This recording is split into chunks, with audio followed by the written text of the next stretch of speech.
and a co-founder of 7 technology companies, all of which share one thing in common: they are highly innovative in their particular field. And from his part-time business at the age of 22, so that's last year, was it? 6 months ago. Yeah, okay. Chris has a driving fashion and remains committed to backing entrepreneurs to excel in creating innovative business offerings to disrupt markets. I hope that helps as an introduction. Probably doesn't. That's good. But I think you'll carry the can from now on. Thank you. So Mike, I'll So I'm going to do this for less than 31,000. I'm just going to pass these around. I find entrepreneurs like to play with things while people talk, so I'm going to give you something to play with. This is actually one of our clients' products. It's called the Eggs Peg. The Eggs Peg.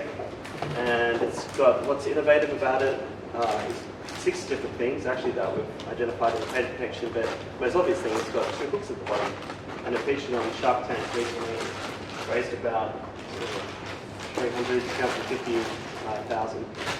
And yeah, we're very pleased that they have been so successful. So let's dump.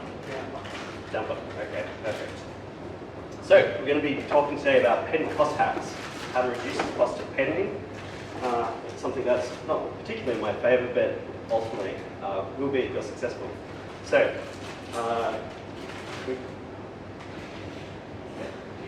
just before we jump into the hacks, I'm just going to take a few steps back to give you a little bit of context around what types of IP are out there, because all of us come from different sort of starting points, probably around our understanding of IP.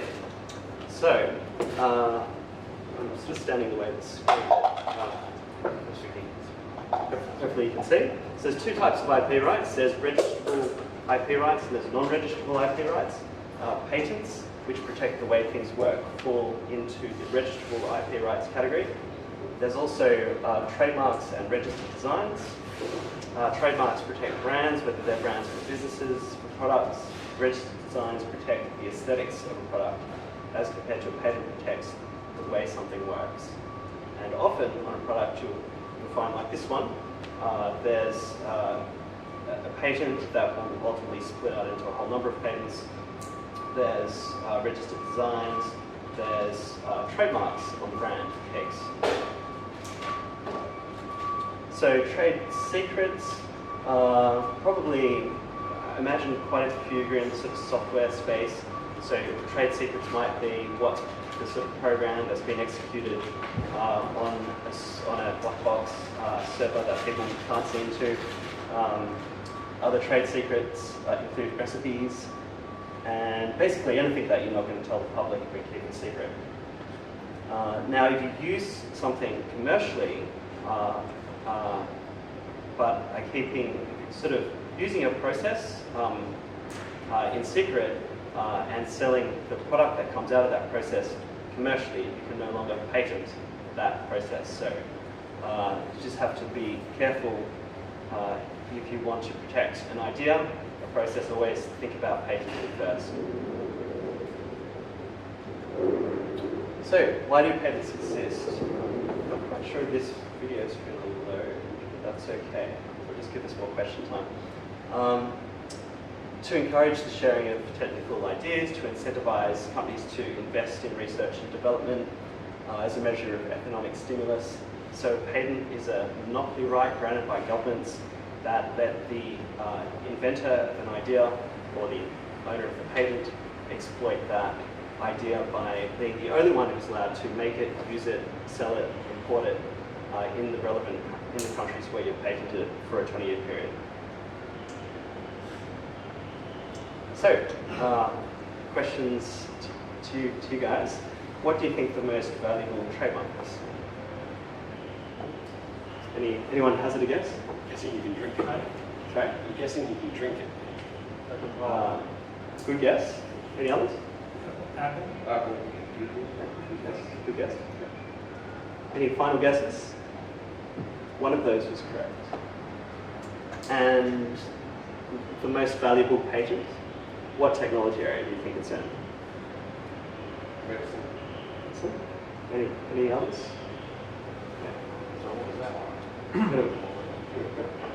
Sorry. Okay, so right on both accounts. Well done. Most valuable brand is Apple. It's worth 145 billion. The most valuable patent is Lipitor, which I'd never actually heard of before I researched it. Apparently, it was worth 105 billion over the 20-year lifespan of the patent, in terms of license fees, I imagine. So what can you patent? Software and mobile apps, and we'll have a little bit of a deeper look at that soon. Electrical devices, like Simon White's going to talk about. Chemistry, biotech, pharmaceuticals, mechanical devices, consumer products, sort of new types of structures and components for structures, medical devices, and systems in sort of physics and optical engineering. So, what must an idea be to be patentable? It must be a new idea, and that's new with reference to anything that has been done anywhere in the world ever before. And it must also not be obvious to someone who's familiar with the relevant technology area. So, if you've developed a peg, it must not be obvious to someone who designs and makes consumer products for in the laundry area.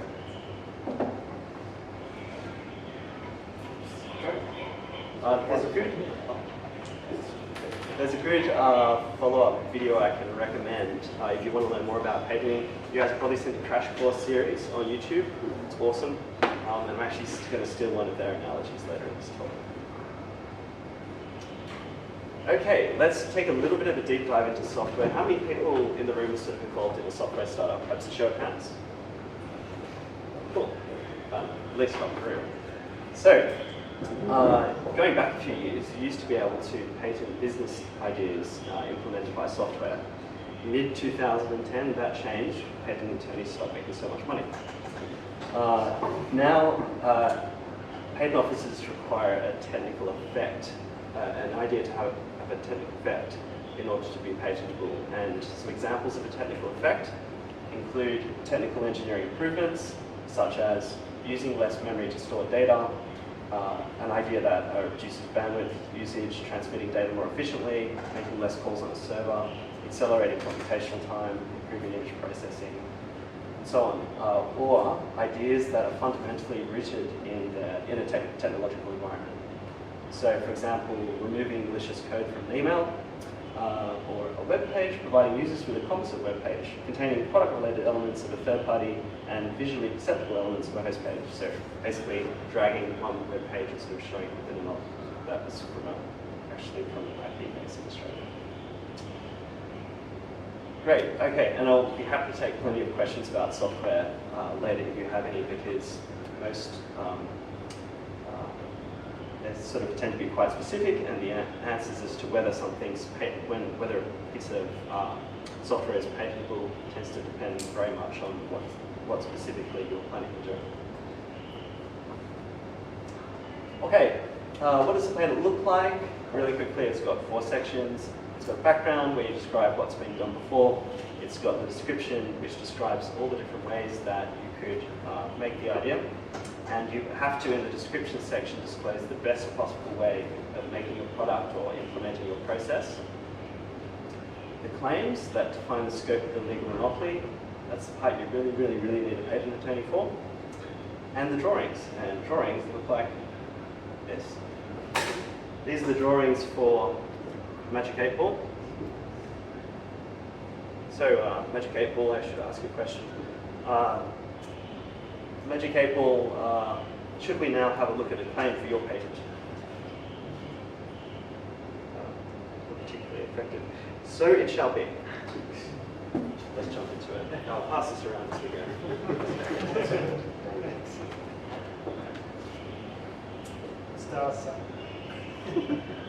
So, claim 1. This is an example of a patent claim for that amazing device there.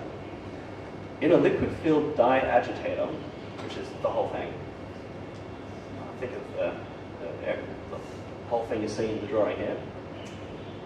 The combination of a closed chamber having a sidewall and an end wall, There's the closed chamber, having the side wall and the end wall. And an opposed transparent end wall, that's the window where you can see the words from when you have a look at it. End wall, an opposed transparent end wall, forming a window for the chamber, an opaque liquid filling the chamber, which is the blue liquid, a substantially round buoyant dye member, which is the dice that's floating around inside, made of a plastic material immersed in the liquid, said dye member having a plurality, just means many, of marginally interconnected flat facets, well, it's basically just the dice, on the exterior thereof, and a set of raised indicia molded on and projecting a uniform distance from each facet. So each wall of the dice has words on it, and they extend a constant distance from the main flat surface of the dice. The overall colour of the dye member contrasting with the colour of the opaque liquid, i.e. so you can read the actual words, whereby an operative dye position, the uppermost surfaces of a set of indicia on one facet will engage the inside face of the window, and the upper surface of said facet will be maintained in space relation to said inside face of the window by the set of indicia. So that's an example of a rather sort of archaic and boring painting way. Generally, we've got a rule in patenting. If your patent claim is more than 4 fingers long, it's not a good one. Okay, patent cost tags. I've got 6 cost tags, and I was trying to figure out how much of a hack does a hack have to be a hack. So I'm not exactly sure, but some of these hacks may well just be logical things to do. But we'll see how we go. You guys can judge whether they're hacky enough. So first, before you start doing anything on a patent, do a search. Often patent attorneys like to dive into things straight away, but every good patent attorney will recommend go away, do some searching, see what you can find. And a really easy way to do that is Google Patents. Google Patents covers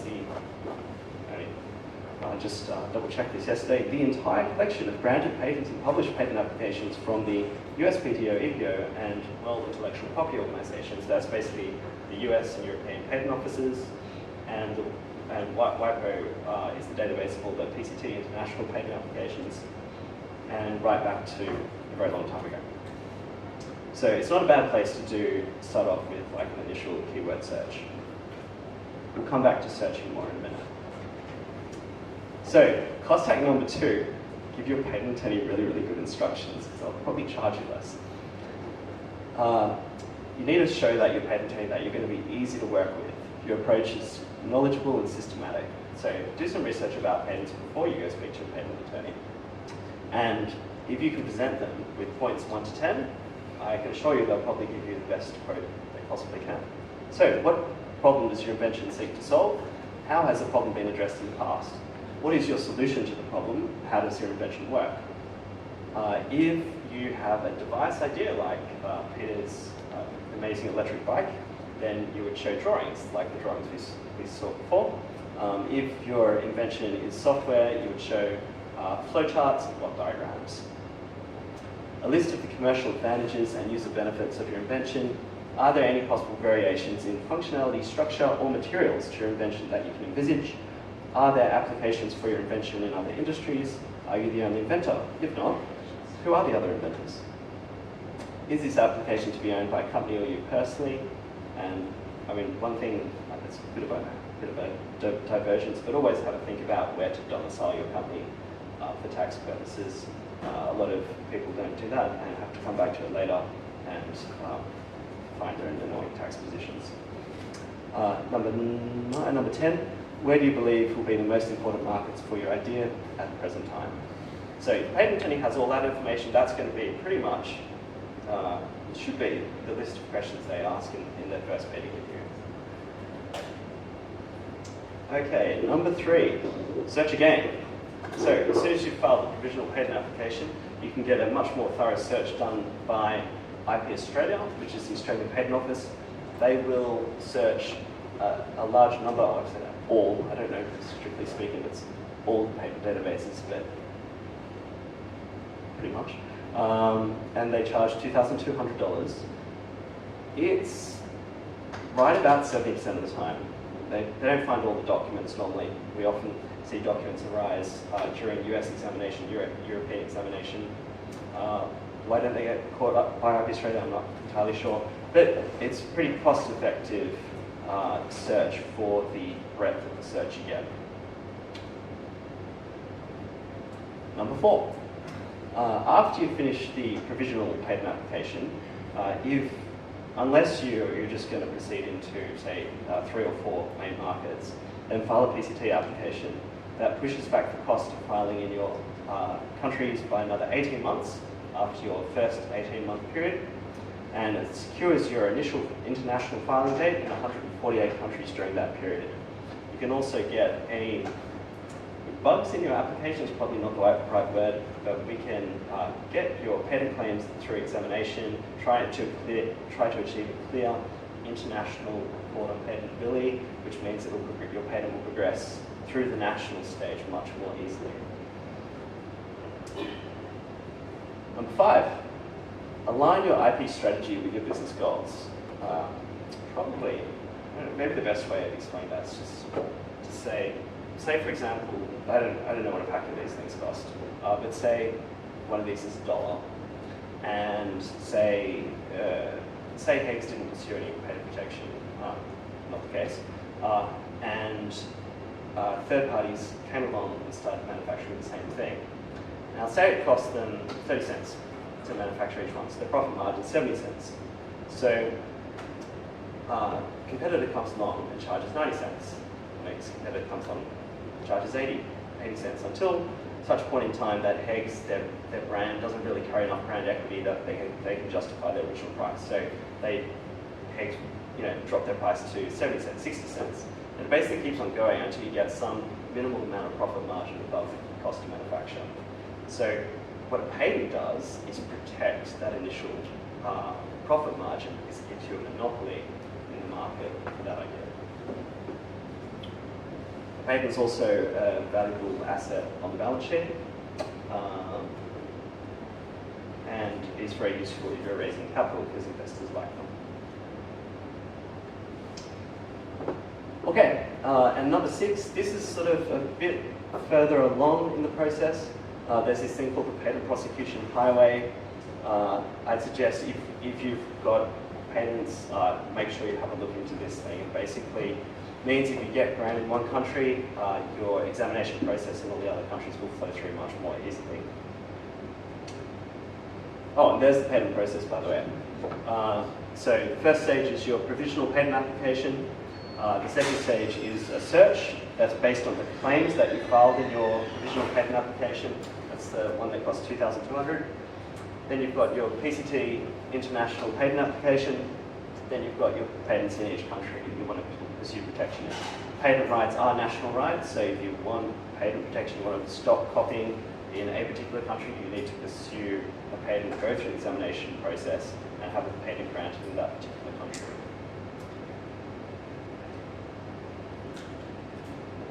The time still okay? Great. Okay. So, if you wanted to patent in every country around the world, it would be immensely expensive and normally a pretty silly thing to do, unless you're a large pharmaceutical company with a very valuable patent. So we find most of our clients file in between 5 and 30 countries, and the cost per country is roughly about $20,000. If there's more than one invention in your patent, it tends to flow out a bit, but then often you end up with 2 or 3 patents in each country. So if the cost of a patent in the US is $20,000, you've got to ask yourself, in order to decide whether it's worthwhile patenting there, does the cost of $20,000 or the ability to protect my profit margin for this product for a 20-year period, is that worth $20,000? And often for consumer products that are easily copied, it is. In terms of best value for money markets, it's the US.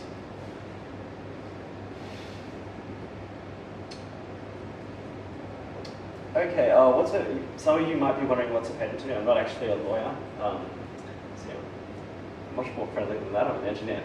I'm an aeronautical engineer by training. and I did a Master of Intellectual Property Law, which is where we learn all this from. So in Australia, we're not the same thing. In America, we are the same thing. So yeah, it gets confusing. It is the best job in the world. Sorry, guys. Because we get to see like ideas, like all of your ideas every day. And it's so interesting. If you want to become a patent attorney, apply here. There's our patent attorneys, a bit of marketing gum. And a quote from my old boss: entrepreneurs create value, they're not risk takers per se, but opportunity seekers. Innovation is not creativity, but it requires it. Innovation only occurs when the concept is anointed by the marketplace. Thank you.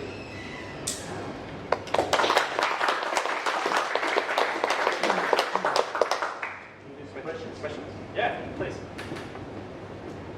Yeah. What's the difference between a patent and patent pending? Yeah, so patent pending is the status you get once you've filed a patent application on your idea. So in order to file, that's the initial idea before you do the search, is it? Yeah, you can do a search, like your own Google patent search before you file a patent application, or you can do a search after you file your patent application. But as soon as you've filed the patent application, you can then mark your product patent pending.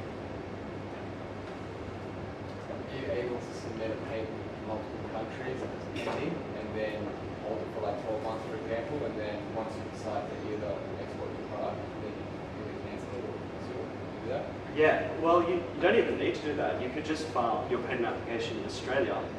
That'll give you 12 months to decide in which countries you want to pursue protection. And if you still haven't decided after 12 months, you can extend that decision again by another 18 months by that PCT process I was talking about. Is it much cheaper than 20 grand? So a provisional patent application might cost you anywhere between 3,000. The highest one we did was around 80,000. So it just depends how many inventions are involved, how complex it is. We went for around 80,000, 17 or 18 inventions.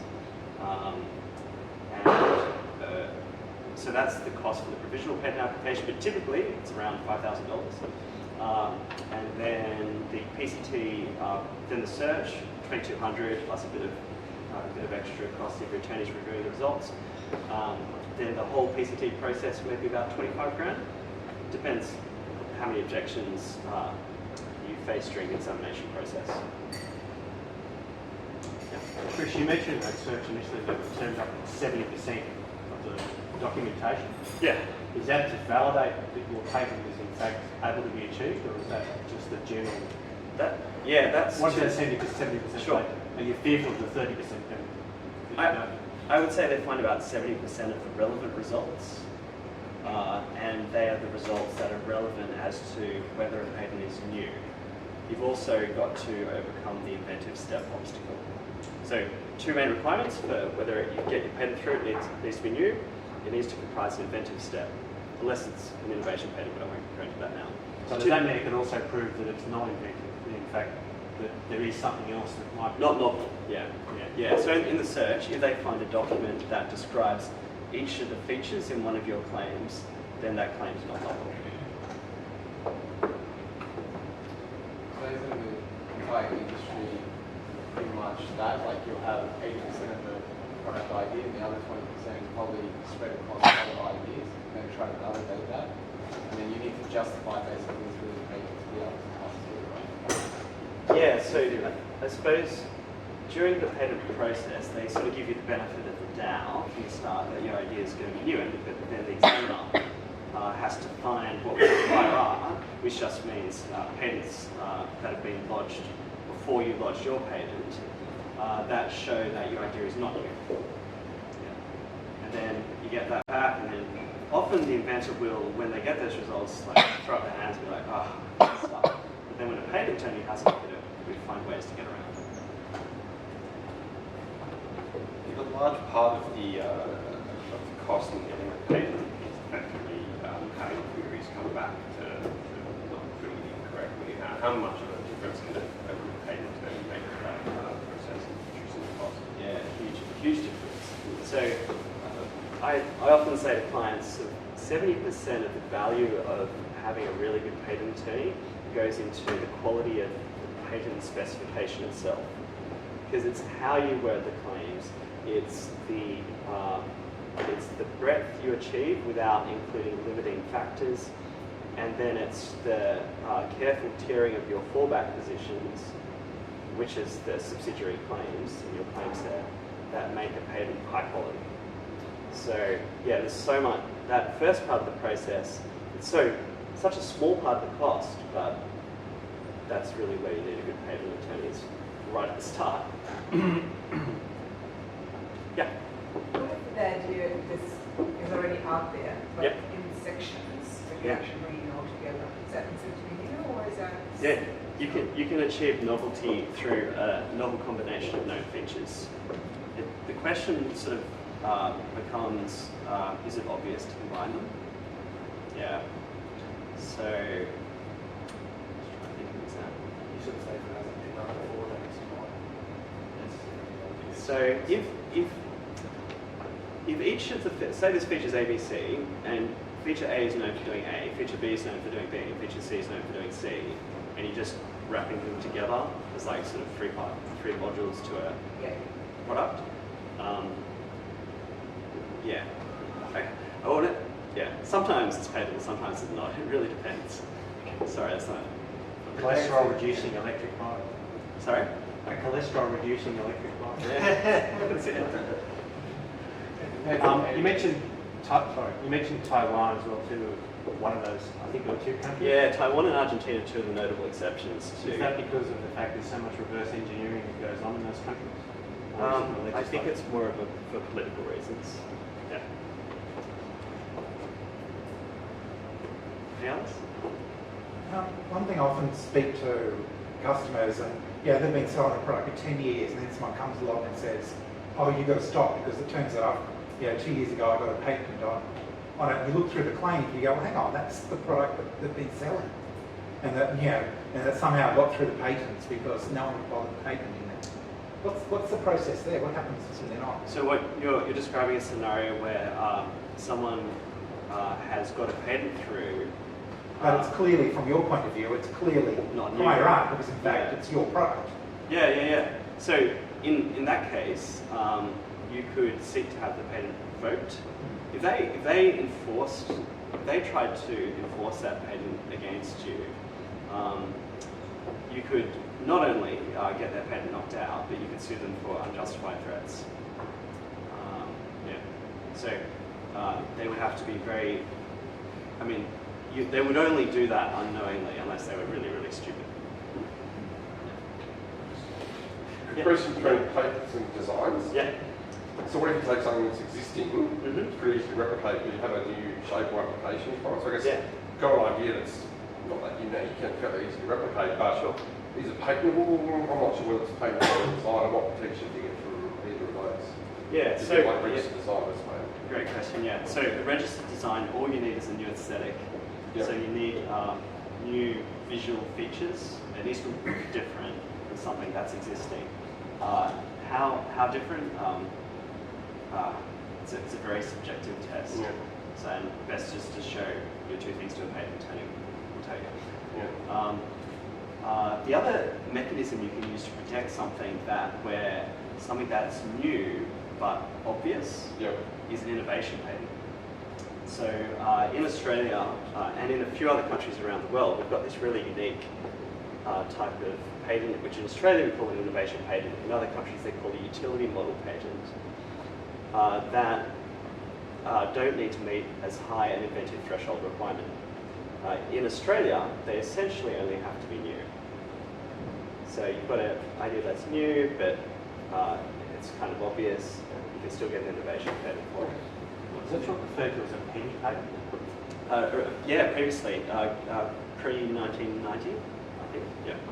Why would you? Sorry, pre-2000, pre-2003.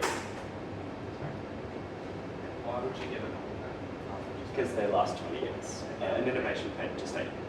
And utility models in other countries generally 10. Cool. Right, okay. Thanks, Chris. Now, before you go, there was a quote up there by Peter Farrell. Does anyone here know who Peter Farrell is? Does everybody know who Peter Farrell is?